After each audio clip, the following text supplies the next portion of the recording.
Bonjour à tous, chers amis, et nous continuons dans ces programmes La Divine Volonté à l'ordre du jour. Bonjour Jean-Jacques. Bonjour Dominique, bonjour à tous.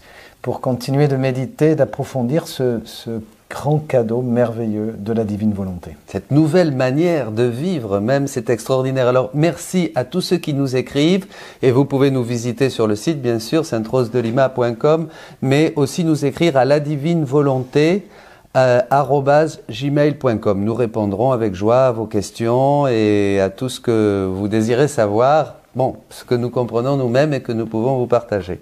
Alors aujourd'hui, un programme, peut-être une première vidéo et peut-être une deuxième. Il y aura aussi une vidéo de formation sur ce thème, puisque c'est clé dans la vie, dans la divine volonté. C'est se fusionner, se fondre en Jésus. Jésus dit, Père Jean-Jacques, que c'est l'acte le plus solennel que tu peux faire dans ta vie. Tout à fait, parce que justement, à travers la fusion, on entre dans la vie d'union et Jésus peut se continuer, se prolonger à travers nous, et c'est vraiment le désir de la volonté de Dieu de se réaliser ainsi. Alors qu'est-ce que c'est cette fusion? Parce que fusionner, on a l'impression, surtout dans les religions spéciales, on se fusionne dans la divinité. Oui, il n'y a pas un mélange de, il n'y a pas de fusion, il n'y a pas un mélange de substances. Oui, voilà. Et puis je dirais, on n'est pas dans une application d'ordre psychologique. Il ne s'agit pas d'une relation fusionnelle. Ni une relation fusionnelle. Et je crois que c'est toujours un peu l'influence qu'on peut avoir. Je crois que le mieux, c'est de revenir aux écrits. Revenir aux écrits, oui. On va lire ce passage qui est écrit le 12 juin 1913 dans le tome 11. Je me disais, quelle sorte de méditation je fais? Je ne suis bonne à rien. Je ne suis même pas capable de réfléchir sur quoi que ce soit. Je dis ça pour ceux qui n'ont jamais entendu ces écrits, que souvent on peut être un peu surpris. Je dirais, c'est pas un regard négatif nécessairement, mais enfin, Louisa avait toujours un regard assez pauvre, diminué sur elle-même, se considérant la plus méchante, incapable d'avoir de bonnes pensées, etc. Obligée à dire tout, d'obéir pour écrire. C'est vraiment un paradoxe. C'est ce qui authentifie la véracité des écrits de Louisa. Exactement. Donc, il ne faut pas être surpris quand on entend ça. Et puis moi, je crois le regarder aussi sur un regard humble, c'est-à-dire dans la tradition, la défiance qu'on peut avoir sur soi-même pour avoir davantage confiance en Dieu. Jésus me répondit, me dit, « Ma fille, que dis-tu? Tu t'affliges pour ça. Plutôt que de t'affliger, tu devrais te réjouir, car quand tu méditais et faisais de belles réflexions, tu n'épousais que partiellement mes qualités et mes vertus. Alors que, actuellement, puisque la seule chose que tu es capable de faire est de t'unir et de t'identifier à moi, tu me prends tout entier. Bonne à rien quand tu es seul, tu es bonne à tout quand tu es avec moi. Je veux alors le bien de tous, et ton union à mes pensées donne vie à de saintes pensées chez les créatures. Ton union à mes yeux donne vie à de saints regards chez les créatures. Ton union à ma bouche donne vie à de saintes paroles chez les créatures.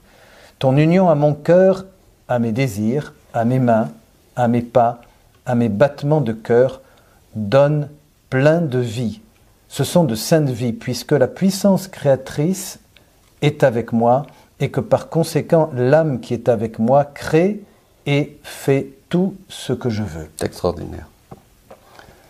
C'est extraordinaire. Et puis je pense au début, peut-être tu vas continuer, mais il dit bien quand tu méditais, donc il y avait cette méditation qu'on a connue, et là on a l'impression de sauter directement dans l'union. Quand tu méditais, c'est-à-dire ce qu'on avait l'habitude dans l'église, le passage de la méditation à la contemplation. La méditation, on médite, et là tu faisais des choses qui étaient... Mais là on entre en Jésus. Oui, c'est ce qu'on en a déjà parlé, ce qui peut parfois être déconcertant.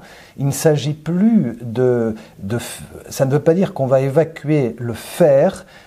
On est dans le désir, mais on est vraiment dans le don de la divine volonté. Dieu nous fait entrer vraiment dans ce cœur à cœur, cette union, comme par cette humanité de Jésus. Exactement. où il devient celui qui pense avec nous, qui parle avec nous, qui agit avec nous.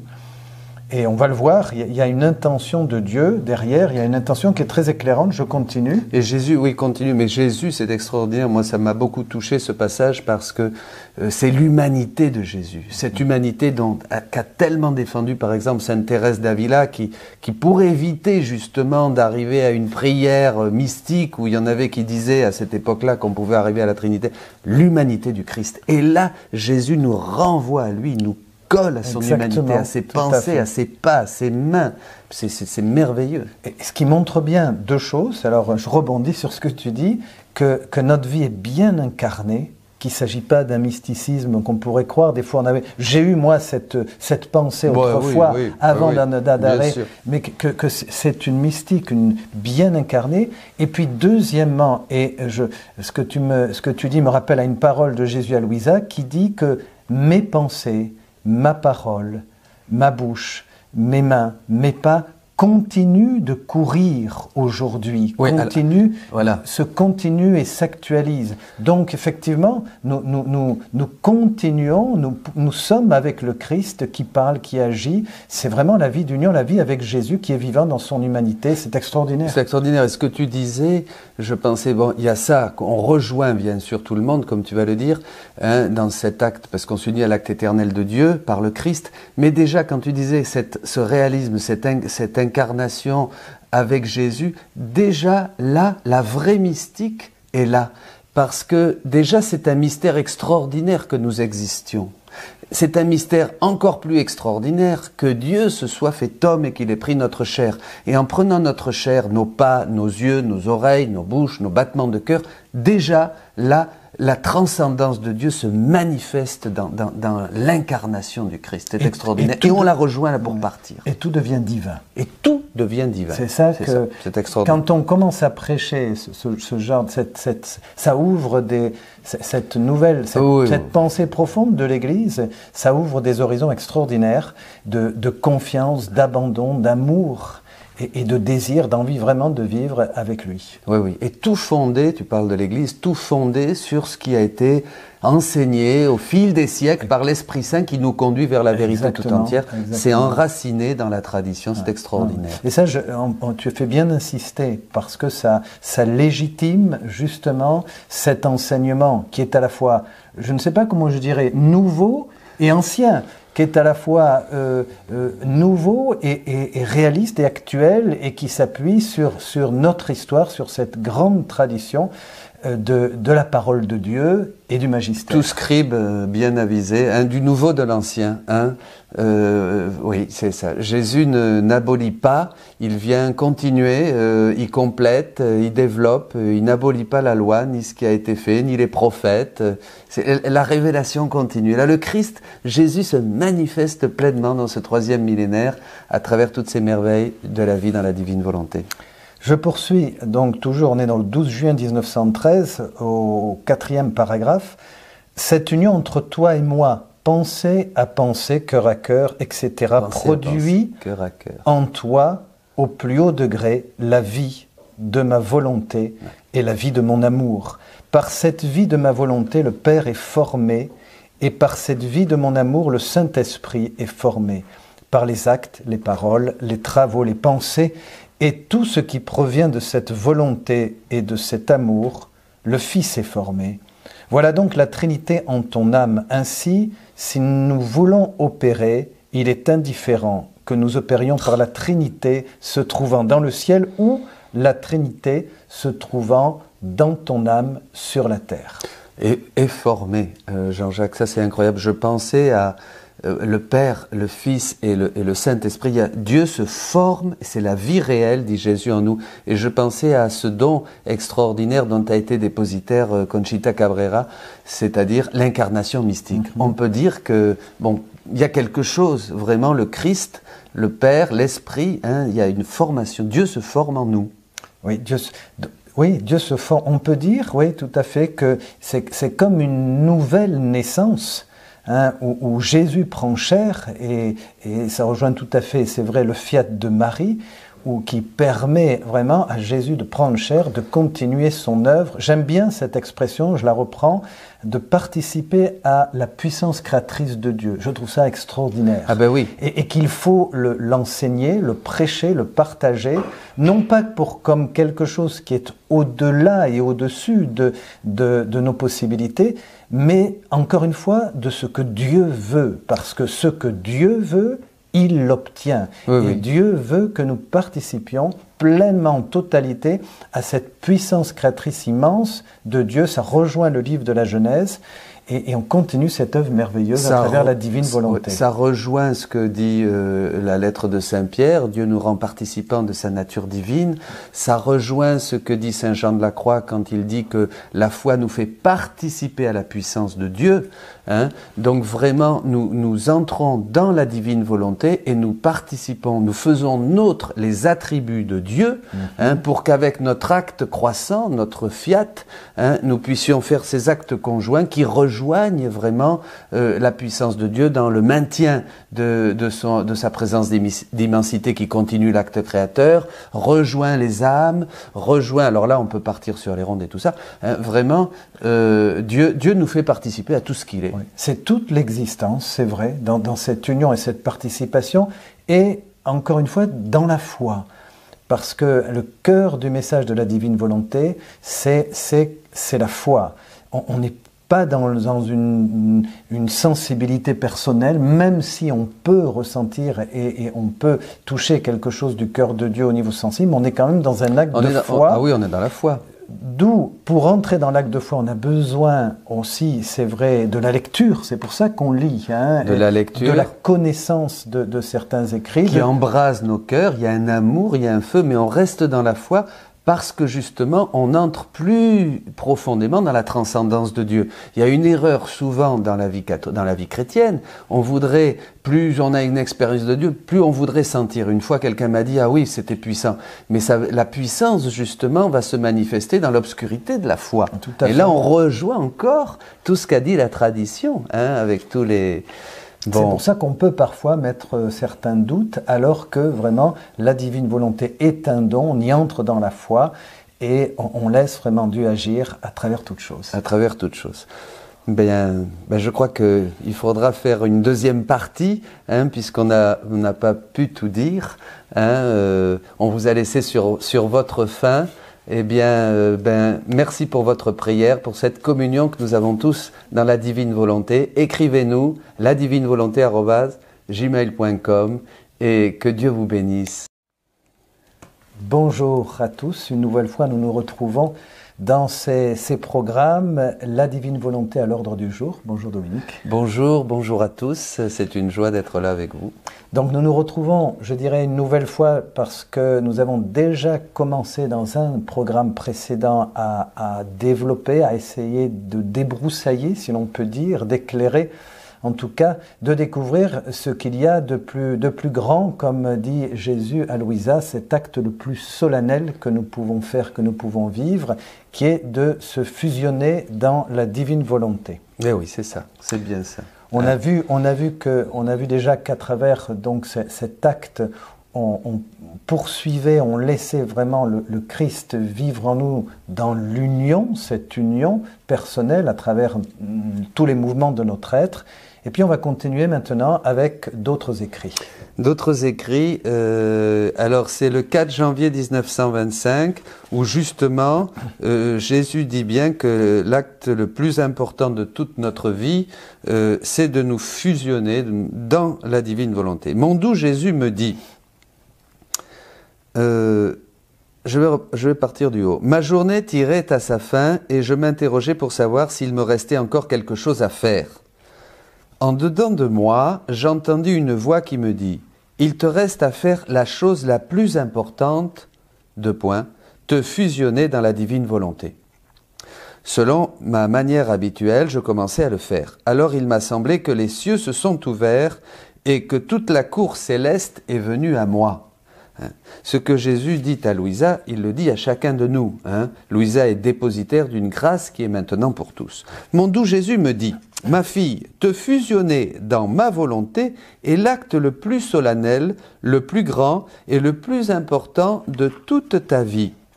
Se fusionner dans ma volonté, c'est entrer dans l'éternité, l'embrasser et recevoir ses biens. Lorsqu'une âme se fusionne dans la suprême volonté, tous viennent y déposer ce qu'elles ont. Les anges, les saints et la divinité elle-même viennent tout déposer en cette âme, sachant qu'elles le font dans la divine volonté, où tout est en sécurité. Voilà, il faut s'arrêter, parce que c'est extraordinaire. Extraordinaire. C'est extraordinaire, parce que vraiment, en entrant donc dans l'humanité de Jésus, en nous unissant, comme nous l'avions dit lors de la dernière capsule vidéo, eh bien, nous touchons, nous entrons dans l'éternité. Pourquoi? Parce que le Verbe incarné, par son humanité, nous permet de nous unir au Verbe éternel de Dieu. L'humanité de Jésus est vraiment un chemin, le chemin qui nous conduit à la divinité. Ce qui est très rassurant d'ailleurs, parce que je crois que c'est simple, on pourrait se dire là que c'est tout simple. Ce qui est très rassurant, c'est que notre Jésus reste comme dans toute la tradition de la spiritualité chrétienne, il reste le modèle, il reste le maître que l'on suit dans son humanité, dans son vivant, dans sa vie publique, dans sa mort, dans sa résurrection. Donc nous restons toujours unis au Christ, dans la parole de Dieu. Oui, oui, dans l'incarnation, dans les choses que nous faisons, dans notre prière. On verra, on pourra peut-être ensemble prier et nous fondre tous ensemble avec vous dans cette divine volonté pour terminer. Ça serait peut-être une bonne idée. Mais aussi, mais on le vit dans l'incarnation, les pensées, le travail manuel, balayer. Même Jésus prend cet exemple de balayer, de vivre tout dans la divine volonté. En recevant ces biens auxquels elle joint ses propres actes, c'est-à-dire Père Jean-Jacques, tout ce que nous faisons. J'écris, je vous parle dans la divine volonté. Vous écoutez. Vous entrez dans un acte qui n'est pas passif, qui est un acte où vous entrez dans l'écoute active, entre guillemets, où c'est un don de Dieu, là, cette divine volonté est en train de se manifester. Tout à fait. Tout ce que l'on fait. Tout ce que l'on fait, en sécurité. L'âme multiplie les actes, rend le ciel, voilà. L'âme les multiplie donc ces actes dans la divine volonté, évidemment, ils prennent tout de suite, ils sont boostés au niveau éternel, au niveau de la puissance éternelle de Dieu, de son acte unique, et rend à tout le ciel, évidemment, donc dès qu'on touche à l'acte unique éternel de Dieu, c'est tout le ciel qui en profite. Nous, des petites créatures misérables, on est en train de réjouir tout le ciel. Double gloire et honneur. Ainsi, en te fusionnant dans ma volonté, tu mets le ciel et la terre en effervescence, et c'est une nouvelle fête pour nous tous. Ça nous dépasse. Oui, moi je suis dépassé. Ça nous dépasse pourquoi ? Je dirais pour une chose, c'est que nous avons un regard sur nous-mêmes qui est souvent marqué par l'ignorance. Nous ignorons ce que nous sommes. Comme dit Saint Paul, Saint Jean, vous avez reçu le pouvoir d'être enfant de Dieu. Et nous sommes surpris quand nous lisons Louisa et la volonté de Dieu et ce don de la divine volonté, que le ciel est déjà là, que le ciel s'accomplit. Que les saints, et je pense à une remarque, d'une parenthèse de la Sainte Petite Benoîte à Notre-Dame-du-Lot, qui voyait les anges et qui s'en prenait à Jésus, un peu comme Louisa dans ce dialogue, il dit mais arrête d'envoyer les anges partout au-dessus de l'autel, ça ne me dérange. Parce que c'est une anecdote, pour montrer qu'on peut être surpris de cette présence du ciel. C'est tout à fait ça, et s'accomplit, je pensais en ce que tu disais, s'accomplit la prophétie du Notre Père qui est le cœur de l'enseignement de la divine volonté, que vienne ton règne sur la terre, que ta volonté soit faite, sur la terre comme au ciel. Donc déjà, vivre dans la divine volonté, c'est commencer la vie du ciel et la faire descendre sur la terre, parce que Dieu, comme tu le disais dans la vidéo précédente, à partir de nous, maintenant, il a sa base, si on peut dire, pas seulement dans la Trinité, mais aussi dans chaque âme qui vit dans la divine volonté. Dieu est présent, créateur, tout-puissant, éternel, infini, avec tous ses attributs. Donc il agit à partir de ses enfants bien-aimés qui vivent dans la divine volonté. Chaque personne humaine est une vie divine. Oui. Et étant une vie... Et multiplie des vies divines. Alors, oui, les vies divines. alors, est appelé, je dirais peut-être, est appelé à multiplier les vies divines. Vous et moi, qui entrons ensemble dans ce grand don de la divine volonté, nous sommes une vie divine et appelés, c'est vraiment notre mission, et en cela nous sommes disciples de Jésus, parce que par nos actes, par notre manière de vivre, justement, nous multiplions des vies divines. Nous devenons une semence, comme disait cet Tertullien. Jésus naît dans les autres. Cette semence de vie, semence de vie par notre offrande. Oui, Jésus naît dans tous nos frères, naît dans les cœurs d'une manière très mystérieuse. Nous agissons en acte conjoint avec Dieu et nous pénétrons dans les cœurs, dans les pensées, dans les intelligences. En fait, c'est des miracles dont nous nous rendrons compte quand nous serons au ciel. Je continue. Et comme se fusionner dans ma volonté, c'est aimer, ça c'est très beau, et donner au nom de tous, alors pour ne pas être dépassé en amour par la créature, je dépose en elle les biens de tous, ainsi que mes propres biens. C'est-à-dire nous recevons donc dans la divine volonté présente en nous, agissant en nous, les biens de tout le ciel. Il ne manque pas d'espace pour y déposer tant de biens, puisque ma volonté est immense et capable de tout recevoir. Si tu savais ce qui se passe quand tu te fusionnes dans ma volonté, tu brûlerais du désir de le faire continuellement. Continuellement. Jésus dit à un autre endroit à Louisa que ton envol soit continuel. C'est-à-dire que, frères et sœurs, c'est toute notre vie, c'est chaque instant, chaque minute, jusqu'au battement de nos cœurs, chaque respiration que nous devons désirer vivre dans la divine volonté, parce que le désir suffit, et ça doit prendre vraiment, ça doit être c'est l'unique nécessaire de Luc 10, 42, une seule chose est nécessaire, finalement on peut la voir ici. Et quels que soient nos états d'âme, notre situation, là où nous sommes, parce que des fois on a ce genre de remarques, oui mais bon j'arrive pas, je sais pas, j'ai peu de connaissances, etc. Je pense à cette parole de Saint Paul dans une des lettres aux Corinthiens qui dit « Mais vous avez tout reçu, il ne vous manque rien ». Et puis ensuite, dans les lettres pastorales, il reprend ce thème pour bien dire que nous avons déjà tout reçu, que Dieu nous a donné généreusement et largement, ce qui fait que avec ce don, nous n'avons qu'à simplement l'accueillir, l'accepter, le désirer, chercher à le connaître, et l'approfondir.